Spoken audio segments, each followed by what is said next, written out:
کہتے ہیں کہ مذہب کے اندر اگر آپ کی اخلاقی تربیت نہیں ہوئی تو آپ کی نماز، روزہ، حج اور جو رکعات ہیں وہ کسی کام کے نہیں ہیں اور وہ کسی کام نہیں آئے۔ اصل جو امتحان ہوتا ہے نا وہ آپ کا گھر ہے، اور کبھی بھی انسان کو کہتے ہیں اس غلط فہمی میں مبتلا نہیں ہونا چاہیے کہ وہ جو اخلاقی بدتمیزیاں کر رہا ہوتا ہے وہ 2 نفل یا پھر خیرات کر دینے سے، لوگوں کی مدد کر دینے سے وہ ان چیزوں سے بچ جائے گا۔ سچ تو یہ ہے کہ ایسے نوافل اور خیرات جو ہے وہ اللہ تعالیٰ منہ پہ مار دیں گے۔ اصل امتحان یہ ہے کہ آپ نے اپنی اخلاقی پاکیزگی کا کتنا اہتمام کیا ہوا ہے، اور ہم میں سے بہت سارے لوگ شاید اس خوش فہمی میں مبتلا بھی ہوتے ہیں۔ میں نے آگے بھی اس کے اوپر ایک ویڈیو بنائی تھی جس کے اندر میں نے یہ کہا تھا کہ ہمیں یہ لگتا ہے کہ ہم نے لوگوں کے ساتھ جو زیادتیاں کی ہوتی ہیں نا، لوگوں کے ساتھ جو جھوٹ بولے ہوتے ہیں، لوگوں کے ساتھ جو ناانصافیاں کی ہوتی ہیں، چاہے وہ لین دین میں ہو، چاہے وہ حلال حرام کی تمیز ہم بھول کے، چاہے وہ رشتوں میں منافقت ہو، یہ ساری کی ساری چیزیں جب ہم کرتے ہیں اور جب اس مائنڈ سیٹ کے ساتھ ہم زندگی گزار رہے ہوتے ہیں نا کہ شاید ہم جب عبادت کریں گے یا ہم نماز پڑھیں گے تو ہم بخش دیے جائیں گے، جبکہ ایسا نہیں ہے۔ یہ ہماری خوش فہمی ہوتی ہے، اور اس خوش فہمی میں کسی کو بھی مبتلا نہیں ہونا چاہیے، کیونکہ یہ بہت کلیئر کٹ بات ہے کہ حقوق العباد کا جہاں پہ معاملہ ہوتا ہے نا، اس میں تو پھر اللہ بھی معاف نہیں کرتا۔ جو حقوق العباد ہوتے ہیں وہ اللہ بھی معاف نہیں کرتا جب تک کہ وہ بندہ آپ کو معاف نہ کر دے۔ اور مجھے یہ اکثر سوال آتا بھی ہوتا ہے، پچھلے دنوں بھی ایک مجھے سوال آیا تھا بڑی ڈیٹیل میں، ایک خاتون تھی، انہوں نے پوچھا کہ اگر ہم لوگ کسی کے ساتھ آپ نے زیادتی کی ہے تو اگر آپ اس سے معافی مانگ بھی لیتے ہیں، آپ اللہ سے بھی معافی مانگ لیتے ہیں، لیکن وہ آپ کو معاف نہیں کرتا، تو پھر اس کا مطلب ہے پوری زندگی آپ کا گزارنے کا کوئی فائدہ نہیں ہے، کیونکہ آپ کا اس معاملے کے اوپر آپ کی پکڑ ہو جانی ہے۔ تو اس کے اوپر میں نے ان کو بھی یہ کہا تھا، اور میں یہ کہوں گا کہ اللہ اتنا ظالم تو نہیں ہے کہ آپ نے ایک غلطی کی، کسی کے ساتھ زیادتی کی، کسی کا آپ نے دل توڑا، اور اس کے بعد آپ نے اس سے معافی بھی مانگی اور اس کے بعد دوبارہ وہ عمل نہیں ہوا۔ تو پہلے تو یہ ہے کہ آپ اس بندے سے معافی مانگیں، آپ اس بندے کو اپنی جو بھی آپ کی ایکسکیوزز ہیں آپ بتائیں، اس کے بعد آپ اللہ سے معافی مانگیں اور معافی مانگتے رہیں۔ اور ایک چیز جو اس میں بہت امپورٹنٹ ہے وہ یہ ہوتی ہے کہ دوبارہ اس عمل سے نہ گزریں، یا دوبارہ آپ وہ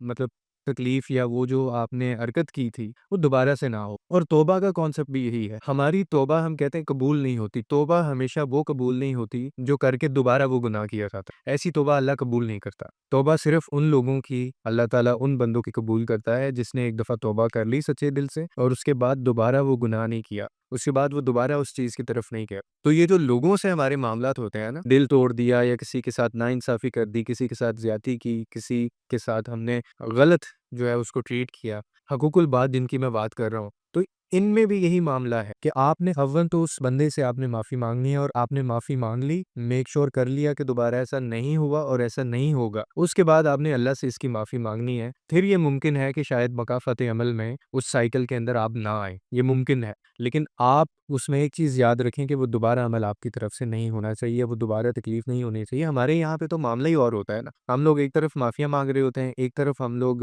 اللہ سے بھی توبہ کر رہے ہوتے ہیں، اور دوسری طرف ہمارا وہ چیزیں روٹین سے وہ چیزیں ہو رہی ہوتی ہیں، ہم جھوٹ بھی بول رہے ہوتے ہیں، ہم 2 نمبریاں بھی کر رہے ہوتے ہیں، ہم لوگوں کو تکلیفیں بھی دے رہے ہوتے ہیں، ہم ان کو دھوکے بھی دے رہے ہوتے ہیں، ہم چیٹ بھی کر رہے ہوتے ہیں، ہم رشتوں کے اندر اذیتوں کو دے رہے ہوتے ہیں، اور یہ نہیں ہم سمجھتے۔ ایک پھر یہ جو مائنڈ سیٹ ہم میں پایا جاتا ہے کہ ہم بخش دیے جائیں گے نماز، روزہ، حج کی وجہ سے، تو یہ ہماری صرف اور صرف ایک خوش فہمی ہے، غلط فہمی آپ یا اس کو کہہ لیں، اس کے اندر ہم لوگ مبتلا ہوتے ہیں، اور یہ معاملات اور ہیں، اور انسانوں کے جو معاملات ہیں وہ اور ہوتے ہیں۔ آپ کوشش ہمیشہ یہ کریں کہ زندگی میں کبھی بھی اگر آپ سے کبھی ہو گیا ہے ایسا، کسی کا دل دکھا ہے، کسی کو آپ نے تکلیف دی ہے، تو اس کی معافی مانگ لیں، اس کے زندہ رہتے اس کے سامنے معافی مانگ لیں، اور دوبارہ آپ وہ عمل نہ کریں، اور پھر اللہ سے معافی آپ مانگ لیں، اور یہ خوش فہمی ہے نا، اس سے باہر آ جائیں کہ آپ کے معاملات اس لیے حل کر دیے جائیں گے کہ کیونکہ آپ نے بہت نمازیں پڑھی ہیں، آپ کے معاملات اس لیے حل کر دیے جائیں گے کیونکہ آپ بہت عبادت کرتے رہے ہیں، آپ کے معاملات اس لیے حل کر دیے جائیں گے